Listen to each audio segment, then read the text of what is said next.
तो ये जो चैप्टर के अंदर हम बार बार टाइप ऑफ फ्लो के बारे में बात कर रहे हैं। और टाइप ऑफ फ्लो अलग अलग टाइप का, एक तो स्ट्रीमलाइन हमने देखा था और टर्बुलेंट।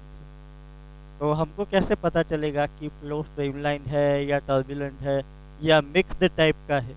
यानी स्ट्रीमलाइन फ्लो स्टेबल फ्लो होता है, स्लोली स्लोली स्लोली वो आगे बढ़ रहा है। टर्बुलेंट फ्लो, उसकी स्पीड की वैल्यू टाइम के हिसाब से कंटिन्यूसली चेंज होती है। सडनली इंक्रीज हो जाती है, सडनली डिक्रीज हो जाती है। जैसे कि नायग्रा का फॉल, जब भी पानी डाउनवर्ड डायरेक्शन में गिरता है, गिरने के बाद बहुत उसकी स्पीड की वैल्यू बहुत ज़्यादा होती है। तो जब स्पीड की वैल्यू ज़्यादा होती है तो वो सडनली टर्बुलेंट फ्लो बन जाता है। लेकिन यही फ्लो आगे बढ़ता ही जाएगा, बढ़ता ही जाएगा। ज़्यादा डिस्टेंस ट्रैवल करने के बाद यही फ्लो स्ट्रीमलाइन फ्लो में कन्वर्ट हो जाएगा। तो कोई आइडेंटिटी होनी चाहिए ना कि ये फ्लो को मुझे आइडेंटिफाई करना है, तो ये फ्लो स्ट्रीमलाइन होगा, टर्बुलेंट होगा, कैसे पता चलेगा। तो एक साइंटिस्ट ने एक कॉन्सेप्ट हमको समझाया कि सबसे पहले तुमको चेक करना चाहिए रेनॉल्ड नंबर। रेनॉल्ड नंबर क्या होता है? तो Reynold number type of flow through a tube depend on number one coefficient of viscosity. ये हमको पता है, अगर लिक्विड डेंस लिक्विड है, अगर इजीली फ्लो नहीं हो सकता तो उसकी कोएफिशिएंट ऑफ विस्कोसिटी की वैल्यू ऑलवेज ज़्यादा होती। यानी टाइप ऑफ फ्लो या तो स्ट्रीमलाइन होगा या टर्बुलेंट होगा, वो किसके ऊपर डिपेंड करेगा? एक नंबर के ऊपर, जिसको ये टॉपिक के अंदर हम बोलने वाले हैं एनआर, रेनॉल्ड नंबर। वो किसके ऊपर डिपेंड करेगा? Number one coefficient of viscosity eta, number two density of the fluid, fluid की डेंसिटी कितनी है उसके ऊपर डिपेंड करेगा। नंबर थ्री एवरेज वेलोसिटी, ये ट्यूब ऑफ फ्लो में से जो भी लिक्विड पास होता है, फ्लूइड पास होता है, उसकी स्पीड की वैल्यू कितनी है उसके ऊपर वो डिपेंड करेगा। Number four diameter of tube of flow, tube of flow का डायमीटर कितना है। देखो डायमीटर अगर कम है तो उसका प्रेशर बढ़ जाएगा। लिक्विड जो भी ट्यूब ऑफ फ्लो में से पास हो रहा है, उसकी प्रेशर की वैल्यू बढ़ जाएगी, वेलोसिटी की वैल्यू बढ़ जाएगी। समझ में आ रहा है? अगर ट्यूब ऑफ फ्लो का डायमीटर ज़्यादा है तो प्रेशर की वैल्यू कम हो जाएगी, स्पीड की वैल्यू कम हो जाएगी। स्पीड की वैल्यू कम होगी तो इफेक्ट क्या आएगा आगे देखते हैं। तो उसने बोला रेनॉल्ड नंबर एन आर, तो उसने फार्मूला हमको दे दी, इसका डेरिवेशन तुम्हारे सिलेबस में नहीं है। N R Reynold number, rho density, V average velocity, capital D equal to diameter of tube of flow and eta is coefficient of viscosity. Eta is coefficient of viscosity. N R Reynold number density के ऊपर depend कर रहा है, speed के ऊपर depend कर रहा है, कैपिटल डी यानी डायमीटर के ऊपर डिपेंड कर रहा है, ईटा कोएफिशिएंट ऑफ विस्कोसिटी के ऊपर डिपेंड कर रहा है। देखो जो भी लिक्विड फ्लो हो रहा है उसकी डेंसिटी की वैल्यू हमको पता होती है। पानी फ्लो हो रहा है ना एमकेएस सिस्टम में, उसकी डेंसिटी की वैल्यू पता है। सीजीएस सिस्टम में बहुत सारे न्यूमेरिकल हमने सॉल्व किए, उसकी डेंसिटी की एग्जैक्ट वैल्यू हमको पता है। अगर स्पीड भी मुझे पता है जो भी लिक्विड पास हो रहा है, तो डायमीटर ट्यूब ऑफ फ्लो मुझे पता है, ट्यूब ऑफ फ्लो का डायमीटर कितना है। नॉर्मल टेम्परेचर के ऊपर पानी है या उसके अलावा कोई भी लिक्विड है तो उसकी कोएफिशिएंट ऑफ विस्कोसिटी की वैल्यू नॉर्मल टेम्परेचर के ऊपर हमको पता होती है। ये सभी वैल्यू सब्स्टिट्यूट करेंगे तो एनआर रेनॉल्ड नंबर की एग्जैक्ट वैल्यू हमको मिल जाएगी। अगर ये रेनॉल्ड नंबर 2000 से कम आता है तो जो भी फ्लो होता है वो ऑलवेज स्ट्रीमलाइन फ्लो होता है। मैं रिपीट कर रहा हूँ, अगर ये जो भी हमने कैलकुलेट किया है ना रेनॉल्ड नंबर, अगर ये रेनॉल्ड नंबर 2000 वैल्यू की कंपैरिजन में कम आ रहा है तो ये जो भी फ्लो होगा स्ट्रीमलाइन फ्लो होगा, स्लोली स्लोली स्लोली मीडियम में आगे बढ़ेगा। आगे अगर रेनॉल्ड नंबर की वैल्यू 3000 से अगर ज़्यादा है तो फ्लो टर्बुलेंट फ्लो बन जाएगा। जैसे कि नायग्रा का फॉल, पानी डाउनवर्ड डायरेक्शन में गिर रहा है, सर्टेन हाइट के एंड के बाद उसकी स्पीड की वैल्यू सडनली इंक्रीज हो रही है, स्पीड की वैल्यू बढ़ जाएगी, रेनॉल्ड नंबर बढ़ जाएगा। 3000 की कंपेरिजन में रेनॉल्ड नंबर बढ़ गया, फ्लो कैसा हो गया? टर्बुलेंट। लेकिन और यही फ्लो अगर और ज़्यादा डिस्टेंस ट्रैवल कर रहा है तो डिस्टेंस के हिसाब से उसकी स्पीड की वैल्यू कम हो जाएगी। जब स्पीड की वैल्यू कम होगी, रेनॉल्ड नंबर भी कम हो जाएगा, यानी ये फ्लो कैसा हो जाएगा, स्ट्रीमलाइन हो जाएगा। टर्बुलेंट फ्लो पहले ज़्यादा हाइट के ऊपर से वो गिर रहा था, वही फ्लो अब टर्बुलेंट में से कन्वर्ट हो गया स्ट्रीमलाइन में। तो ये टाइप का जो फ्लो है उसको अनस्टेबल फ्लो बोलते हैं।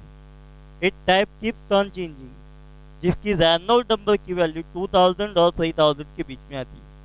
अगर रेनॉल्ड नंबर की वैल्यू 2000 टू 3000 के बीच में आती है तो स्ट्रीमलाइन फ्लो पर्टिकुलर मोमेंट के ऊपर टर्बुलेंट में भी कन्वर्ट हो सकता है, जैसे कि पानी ज़्यादा हाइट से गिर रहा है, या तो यही गिरने के बाद पानी ज़्यादा डिस्टेंस ट्रैवल कर रहा है तो अपनी स्पीड की वैल्यू कम कर रहा है।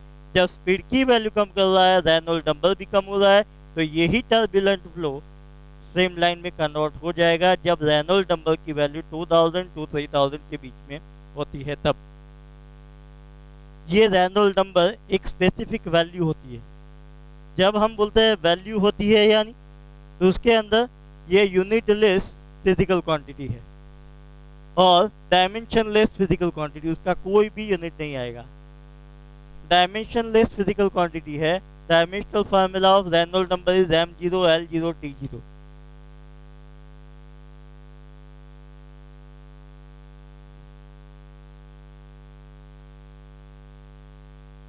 अब मैं ये इम्पोर्टेंट न्यूमेरिकल है, ये देखते हैं।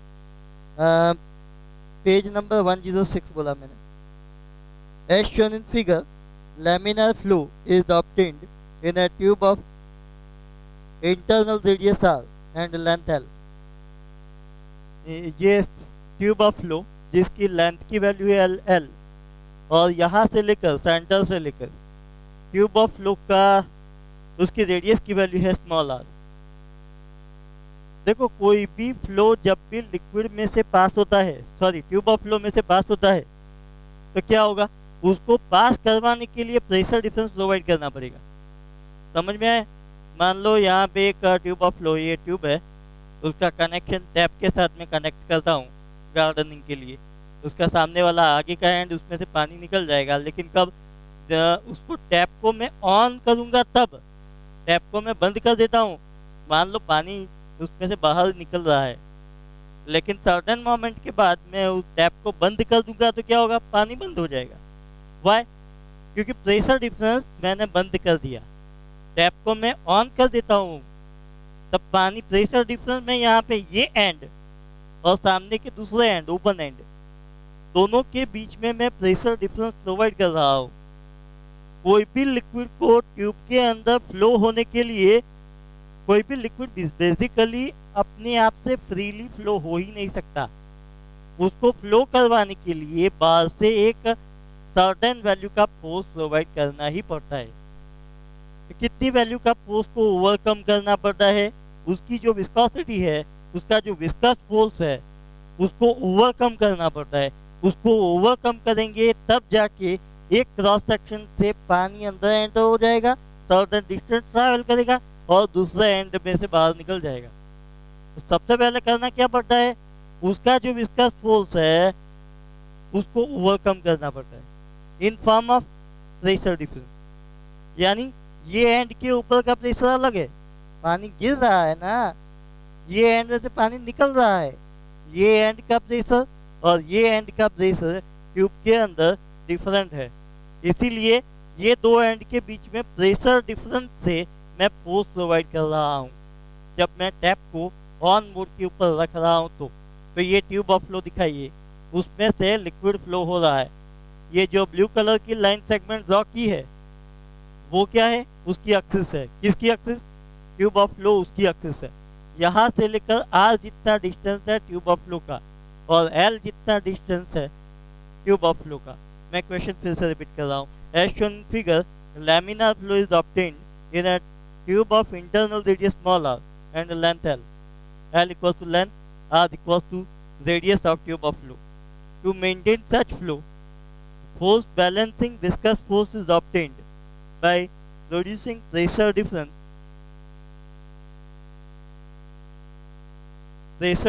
P across the ends of the tube ये दो एंड के बीच में अलग अलग वैल्यू का प्रेशर प्रोड्यूस करना पड़ेगा। आगे derive the equation of velocity v equals to p upon 4 eta l into r square minus x square of a layer situated at distance x from the axis of the tube। मैं यहाँ पे figure फिर से repeat कर रहा हूँ और ज़्यादा क्लैरिटी आनी ही चाहिए। ये original tube of flow, liquid उसमें से पास हो रहा है, ये उसकी ट्यूब की एक्सिस है, यहाँ से लेकर इतना डिस्टेंस आर है, लिक्विड जो उसमें से पास हो रहा है उसमें यहाँ से एक्स इतने डिस्टेंस के ऊपर एक लिक्विड का लेयर में सेलेक्ट कर रहा हूँ। ये 3 डायमेंशन में तुमको सोचना है, यानी यहाँ से ऑल डायरेक्शन में एक्स इतने डिस्टेंस के ऊपर सिलेंड्रिकल लेयर तुमको सोचना है। इसका लिक्विड का ये जो भी लिक्विड पास हो रहा है उसका लेयर यहाँ पे सोचना है, ये लेयर पास हो रहा है। हमारा बेसिक कॉन्सेप्ट क्या है, ये अगर बीकर है और उसके अंदर लिक्विड इतने लेवल तक लिक्विड है तो हमको पता है कि सरफेस के ऊपर लिक्विड की वेलोसिटी की वैल्यू बहुत ज़्यादा होती है। सरफेस के यहाँ पे सरफेस उसको छोड़कर सेकंड ये सरफेस में सिलेक्ट कर रहा हूँ, तो ये सरफेस के ऊपर अगर वेलोसिटी यहाँ पे v प्लस डेल्टा v है तो डेल्टा x जितने डिस्टेंस के ऊपर वेलोसिटी की वैल्यू डेल्टा v जितनी कम होती है, डेल्टा v जितनी वेलोसिटी कम होती है, यानी यहाँ पे वेलोसिटी की वैल्यू v, यहाँ पे वेलोसिटी की वैल्यू और कम हो जाएगी, यहाँ पे वेलोसिटी की वैल्यू और कम हो जाएगी। तो बॉटम के करीब दो अलग अलग टाइप के लेयर होते हैं, एक तो लिक्विड का लेयर, लिक्विड के मॉलिक्यूल, और दूसरा ये जो भी कंटेनर सोचा है उसका मॉलिक्यूल। उसके बीच में एडिसिव फोर्स काम करता है, ये मैक्सिमम वैल्यू का फोर्स होता है। तो यहाँ पे जो लिक्विड का लेयर होता है वो स्टेशनरी हो जाता है, यानी लिक्विड की वेलोसिटी बॉटम के करीब 0। तो एग्जैक्टली सेम टाइप की सिचुएशन को यहाँ पे कंपेयर कर, ये बॉटम हो गया, कंटेनर का बॉटम हो गया। ये जो एक्सिस सोची है हमने, यहाँ पे लिक्विड की वेलोसिटी की वैल्यू, यहाँ पे जो भी लिक्विड फ्लो होता है यहाँ पे लिक्विड की वेलोसिटी की वैल्यू मैक्सिमम होगी। एक्स जितने एक्सिस से एक्स जितने डिस्टेंस के ऊपर, ये एक्स जितने डिस्टेंस के ऊपर ये लिक्विड का लेयर यहाँ से जो पास हो रहा है उसकी वेलोसिटी की वैल्यू मुझे प्रूव करना है। उसकी वेलोसिटी की value v equal to p upon 4 eta l into are square minus x square आ रही है, ऐसा मुझे यहाँ पे प्रूव करना है। ये क्वेश्चन हुआ, ये बेसिक क्वेश्चन। मैं रिपीट कर रहा हूँ, एक्सिस के ऊपर से जो भी लिक्विड पास होता है उसकी वेलोसिटी की वैल्यू मैक्सिमम होगी। बॉटम की डायरेक्शन में आगे बढ़ रहा है, ये डायरेक्शन में बढ़ो या डाउनवर्ड डायरेक्शन में बढ़ो, तो मुझे पता है बॉटम के करीब से जो लिक्विड का लेयर जो पास हो रहा है उसकी वेलोसिटी की वैल्यू 0 हो जाएगी। लेकिन एक्सिस यहाँ से एक्सिस से एक्स इतने डिस्टेंस के ऊपर जो भी लिक्विड पास होता है उसकी वेलोसिटी की value v equal to p upon 4 eta l into are square minus x square आती है, ऐसा मुझे प्रूव करना है। तो ये बेसिक क्वेश्चन, ये यहाँ पे उसको सॉल्व करते हैं। तो मैंने यहाँ पे दिखाया फिगर में, ये वाला जो क्रॉस सेक्शन मैंने तुमको यहाँ पे समझाया, यहाँ से लेकर इतना डिस्टेंस मैंने x सोचा है, यहाँ से लेकर इतना डिस्टेंस r सोचा है मैंने। तो r क्या है? r equal to radius of tube of flow. x क्या है? एक्सिस से लेकर x जितनी डिस्टेंस के ऊपर जो भी सिलिंड्रिकल लिक्विड का लेयर ट्यूब ऑफ फ्लो में से पास हो रहा है उसके बारे में मैं सोच रहा हूँ। तो यहाँ पे एरिया ऑफ क्रॉस सेक्शन कितना होगा? a equal to pi x square value का एरिया ऑफ क्रॉस सेक्शन आएगा। यहाँ पे प्रेशर, ये एंड के ऊपर प्रेशर P1 होना चाहिए, ये एरिया ऑफ क्रॉस सेक्शन। लेकिन यहाँ पे रेडियस मैंने x जितनी रेडियस सोची है, इतना डिस्टेंस x हो जाए, तो एरिया ऑफ क्रॉस सेक्शन यहाँ पे कितना आएगा? पाई एक्स स्क्वायर। प्रेशर डिफरेंस, यहाँ पे प्रेशर और यहाँ पे प्रेशर अलग होना चाहिए, तो प्रेशर यहाँ पे कितना होगा? P2 pressure equals to force upon area, area equals to pi x square. तो यहाँ पे F2 वैल्यू का फोर्स कितना आएगा, पाई एक्स स्क्वायर इंटू P2।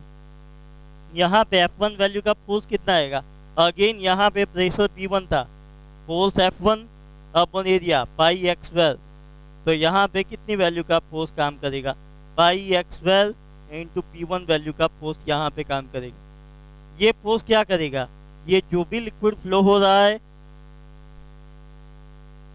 उसके अंदर जो भी विस्कस फोर्स प्रोड्यूस होता था वो विस्कस फोर्स को ओवरकम करने का काम करेगा, वो विस्कस फोर्स को ओवरकम करने का काम करेगा।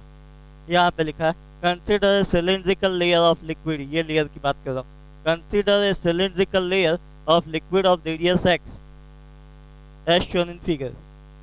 एक्स इतने डिस्टेंस के ऊपर ये जो ट्यूब ऑफ फ्लो के अंदर लिक्विड का लेयर जो भी पास हो रहा है, सिलिंड्रिकल लेयर जो भी पास हो रहा है, उसके बारे में यहाँ पे सोचेंगे। P1 minus P2 equals to P pressure difference equal to pressure difference equals to force upon area. तो force F upon area by x square. तो F इक्वल्स टू F1 लिखो, F1 force equals to pi x square into P, pi x square into P equals to F equals to F1। Pressure difference से इतनी value का force मिला। Liquid जो भी पास हो रहा है वो ऑलवेज विस्कस फोर्स एक्सपीरियंस करता है, इजीली फ्लो नहीं हो पाता कोई भी ट्यूब ऑफ फ्लो में से। अगर टैप बंद कर देते हैं तो लिक्विड तो अंदर भरा ही है लेकिन अपना मूवमेंट बंद कर देता है। क्यों, टू कॉन्जिक्यूटिव लेयर के बीच में एक विस्कस फोर्स काम कर रहा है। वो एग्जैक्टली कितना होता है, F2 viscous force equal to motion को अपोज कर रहा है। मोशन, पॉसिबल मोशन लिक्विड की राइट साइड के ऊपर है, F2 equal to eta A dV by dx। ये पोजीशन के ऊपर जो भी लिक्विड यानी एक्सिस में से जो भी लिक्विड पास होता है उसकी लिक्विड की फ्लो होने की स्पीड की वैल्यू मैक्सिमम होती है। और ज़्यादा डिस्टेंस के ऊपर, एक्स जितने डिस्टेंस के ऊपर ये वाला जो लेयर जो फ्लो हो रहा है ट्यूब ऑफ फ्लो के अंदर, तो उसकी स्पीड की वैल्यू मुझे निकालनी है। लेकिन अगर ये वाला लेयर ट्यूब ऑफ फ्लो की वॉल के करीब से जो भी फ्लो हो रहा है उसकी लिक्विड की वेलोसिटी की वैल्यू 0 हो जाती है। यानी ये एक्सिस टू सरफेस की डायरेक्शन में, ट्यूब ऑफ फ्लो की सरफेस की डायरेक्शन में, मैं अपवर्ड डायरेक्शन में या डाउनवर्ड डायरेक्शन में आगे बढ़ने का प्रयास कर रहा हूँ या नीचे जाने का प्रयास कर रहा हूँ, तो वेलोसिटी की वैल्यू कम हो रही है। डिस्टेंस के हिसाब से वेलोसिटी की वैल्यू कम हो रही है। ये एक्सिस के ऊपर वेलोसिटी की वैल्यू मैक्सिमम होती है, ब्लू कलर की लाइन के ऊपर। रेड कलर की लाइन के ऊपर वेलोसिटी की वैल्यू कम होगी, यानी dV बाई dx की वैल्यू यहाँ पे नेगेटिव लिखेंगे। क्यों नेगेटिव, डिस्टेंस के हिसाब से वेलोसिटी की वैल्यू कम हो रही है, इसीलिए यहाँ पे dV बाई dx उसके आगे नेगेटिव साइन है। एरिया, उसकी एरिया की बात चल रही है। ये जो भी liquid, cylindrical liquid, x radius वाला सिलिंड्रिकल लिक्विड का एलिमेंट जो भी ट्यूब ऑफ फ्लो में से पास हो रहा है उसका एरिया ऑफ क्रॉस सेक्शन कितना आएगा, 2 pi r h. R equal to x है, मैं इतना पार्ट सोच रहा हूँ। R equal to x, h equal to l. F2 कौन सा फोर्स है, विस्कस फोर्स है। क्या करेगा, लिक्विड की पॉसिबल मोशन को अपोज करने का प्रयास करेगा, लेकिन उसका फ्लो कंटिन्यू रखना है तो ये फोर्स, प्रेशर डिफरेंस वाला फोर्स, ये फोर्स को बैलेंस करेगा। इसलिए यहाँ पे लिखा है for motion of the cylindrical layer, this layer with constant velocity, उसकी वेलोसिटी लिक्विड जो भी पास हो रहा है उसकी स्पीड की वैल्यू इंक्रीज भी नहीं होगी, डिक्रीज भी नहीं होगी। इंक्रीज होने का कोई सवाल आता नहीं है, डिक्रीज होने के चांसेस है क्योंकि लिक्विड की विस्कोसिटी होती है इसीलिए। लेकिन उसकी स्पीड की वैल्यू अगर कांस्टेंट मेंटेन करनी है तो दोनों एंड के ऊपर मुझे प्रेशर डिफरेंस का इतनी वैल्यू का फोर्स मुझे बाहर से प्रोवाइड करना ही पड़ेगा। अगर ये फोर्स मैं बंद कर दूंगा तो लिक्विड का फ्लो रुक जाएगा, उसकी वेलोसिटी 0 हो जाएगी। लेकिन मुझे उसकी वेलोसिटी कांस्टेंट मेंटेन करनी है तो ये फोर्स, प्रेशर डिफरेंस का फोर्स, ये फोर्स को, विस्कस फोर्स को बैलेंस करेगा। F1 equal to F2। F1 equals to pi x square b, F2 equals to minus eta 2 pi xl into dv by dx। यहाँ पे पाई कैंसिल हो जाएगा, x एक बार कैंसिल हो गया, माइनस dv, ये dx को सामने मल्टीप्लाई करेंगे, 2 ईटा l यहाँ पे डिवाइड करेंगे, minus dv equal to p upon 2 eta l into X into D X. ये जो एक्सिस के ऊपर से लिक्विड का फ्लो पास हो रहा है उससे x जितने डिस्टेंस के ऊपर, x जितने डिस्टेंस के ऊपर ये जो लिक्विड पास हो रहा है उसकी वेलोसिटी भी, x जितने डिस्टेंस के ऊपर जो भी लिक्विड पास हो रहा है उसकी वेलोसिटी भी, यहां से लेकर या तो यहां से लेकर एग्जैक्टली वॉल के करीब में जाऊंगा तो वॉल के करीब, तो इफेक्टिव डिस्टेंस कितना हुआ, effective distance x equals to r हो जाएगा। यानी जब x इक्वल्स टू r जितना इफेक्टिव डिस्टेंस हो जाता है तो लिक्विड वॉल के करीब जो पास होता है उसकी स्पीड की वैल्यू कितनी हुई, 0, उसकी स्पीड की वैल्यू 0, यहाँ पे 0। तो यहाँ पे लोअर लिमिट, यहाँ पे x वेरिएबल है और यहाँ पे v वेरिएबल है और दोनों साइड के ऊपर मैं इंटीग्रेशन सॉल्व कर रहा हूँ, taking integration on both the side, minus integration of dv p upon 2 eta l constant outside integration of x dx। पहले ये लेयर के बारे में सोचा तो ये लेयर के ऊपर x जितने डिस्टेंस के ऊपर ये लेयर बिलोंग कर रहा है तो x जितने डिस्टेंस के ऊपर लिक्विड की वेलोसिटी भी, यहाँ से लेकर r जितने डिस्टेंस के ऊपर ये लेयर जो सरफेस के साथ जो फ्लो हो रहा था तो उसकी लिक्विड की velocity 0, integration of dv equal to v आएगा, lower limit v to upper limit 0, p upon और डिनोमिनेटर में यहाँ पे integration of x dx equal to X Y by 2 formula है, ये तो पता ही होगा तुमको, integration x is to n dx equal to formula x is to n plus 1 upon n plus 1, n equal to 1 सोचो, x is to 1 plus 1 upon 1 plus 1 X Y by 2, lower limit x upper limit r, तो denominator में 4 eta l हुआ, यहाँ पे integration of dv equal to v हुआ, lower limit v upper limit 0, यहाँ पे p upon 4 eta l into X Y, lower limit x upper limit r, p upon 4 eta l, x को replace करो upper limit से तो are square पढ़ेंगे, minus x को replace करूंगे x से तो क्या होगा, यहाँ पे R square minus x square, R square minus x square, तो यहाँ पे माइनस, पहले तो ये वेरिएबल है v को रिप्लेस करो 0 से, 0 minus lower limit v bracket complete, आगे नेगेटिव था, minus minus plus, plus v equals to p upon 4 eta l into are square minus x square. मैंने फार्मूला डिराइव कर दी, v इक्वल्स टू लेयर, ये वाला layer यानी axis के ऊपर से जो भी लिक्विड फ्लो हो रहा है उससे x जितने डिस्टेंस के ऊपर ये जो लेयर सोच रहा हूँ उसकी वेलोसिटी की वैल्यू कितनी आएगी, v equals to p upon 4 eta l into are square minus x square, R square minus x square मैंने सॉल्व कर दिया। उसके कंटिन्यूएशन में आगे वाला न्यूमेरिकल है, ये बेसिक स्ट्रेटेजिक न्यूमेरिकल है, मैं स्ट्रेटेजिक इसीलिए बोल रहा हूँ क्योंकि ये फार्मूला का यूज़ करके बहुत सारे जी नीट और सीईटी के क्वेश्चन पूछे जाते हैं, सिर्फ डायरेक्ट फार्मूला में वैल्यूज यहाँ पे डाल दो तुम्हारा आंसर आ जाएगा, लेकिन ये फार्मूला कैसे आई उसको कम्प्लीटली परफेक्टली समझना पड़ेगा, इसीलिए इतना मैंने टाइम लिया यहाँ पे। और क्वेश्चन में आगे का नंबर 10 लिखा है, find the volume of the liquid passing through the tube in 1 second in above example. Hint में लिखा है, take the average of the velocity at the wall and axis of tube as the velocity of the flow. यानी मुझे यहाँ पे axis exactly ये line segment उसके ऊपर से जो भी लिक्विड का लेयर पास होता है उसके लिए x इक्वल टू 0 सब्स्टिट्यूट करना पड़ेगा मुझे, x इक्वल टू 0 यहाँ पे सब्स्टिट्यूट कर दो तो एग्जैक्टली ब्लू कलर की लाइन तुमको दिख रही है, एग्जैक्टली वो पोजीशन के ऊपर से जो भी लिक्विड पास होता है उसकी लिक्विड की वेलोसिटी की वैल्यू कितनी आएगी, P R square X equal to 0 substitute कर दिया और डिनोमिनेटर में 4 ईटा एल।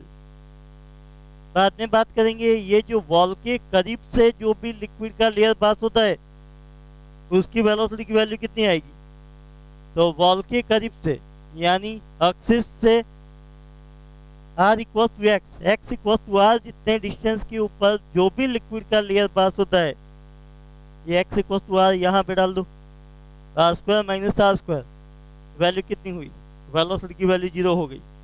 यानी एग्जैक्टली एक्सिस के ऊपर से जो भी लिक्विड पास होता है उसकी वेलोसिटी की वैल्यू ये, और वॉल के करीब से जो भी लिक्विड पास होता है उसकी वेलोसिटी की वैल्यू 0।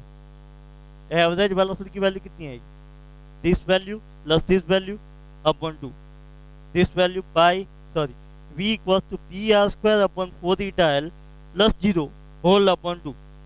यानी एवरेज वेलोसिटी की वैल्यू कितनी आएगी, P R square upon 8 eta L, इतनी एवरेज वेलोसिटी की वैल्यू आएगी। Average velocity equals to distance travelled upon time taken. तो यूनिट टाइम में कितना distance liquid tube of flow के अंदर, यूनिट टाइम 1 सेकंड में लिक्विड कितना डिस्टेंस ट्रैवल करेगा, तो 1 सेकंड में लिक्विड इतना डिस्टेंस ट्रैवल करेगा, P R square upon 8 eta L, इतने वैल्यू का डिस्टेंस ट्रैवल करेगा। तो ये जो ट्यूब ऑफ फ्लो है उसमें से लिक्विड का कितना वॉल्यूम पर सेकंड पास होता है, volume pi R square H equals to D, distance travelled in 1 second, जिसको वॉल्यूम फ्लक्स बोलते हैं।